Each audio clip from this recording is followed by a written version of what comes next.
Bahrain প্রবাসীদেরকে সতর্ক করা হচ্ছে যে বাহরাইন, দুবাই, কুয়াত, কাতার যারা এসব দেশে অবস্থান করতেছেন আপনাদেরকে সতর্ক করা হচ্ছে যে পূর্বেও সতর্ক করা হয়েছে।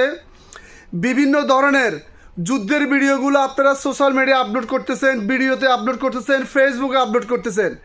অনুগ্রহ করে আপনারা এই ধরনের কাজ থেকে বিরত থাকেন, কারণ এটা এক ধরনের সাইবার ক্রাইম, এক ধরনের দেশদ্রোহী ক্রাইম।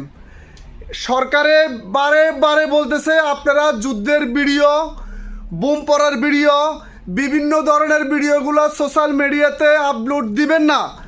এইতে বিভিন্ন জায়গার বিভিন্ন লোকেশন ট্যাগগুলো টার্গেট করা হয়। অনুগ্রহপূর্বক আমার প্রিয় বাংলাদেশি ভাই যারা আছেন বিভিন্ন সৌদি, কুয়াত, কাতার, বাহরাইন, বিশেষ করে বাহরাইনে যারা অবস্থানে আছেন, আমরা যারা বাহরাইন প্রবাসী আপনাদেরকে অনুরোধ করব আপনারা কোনো ধরনের মিসাইলের ভিডিও, কোনো বোমার ভিডিও কোন জায়গায় পড়ছে কোনো ছবি অথবা কোনো ভিডিও আপনারা তুলবেন না। প্লাস এগুলা টিকটক, সোশ্যাল মিডিয়াতে আপনারা এগুলো আপলোড দিবেন না।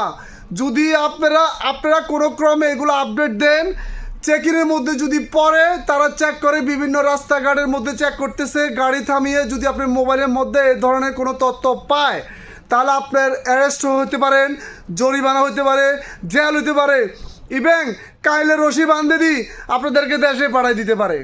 অতএব আপনাদেরকে বিশেষ অনুরোধ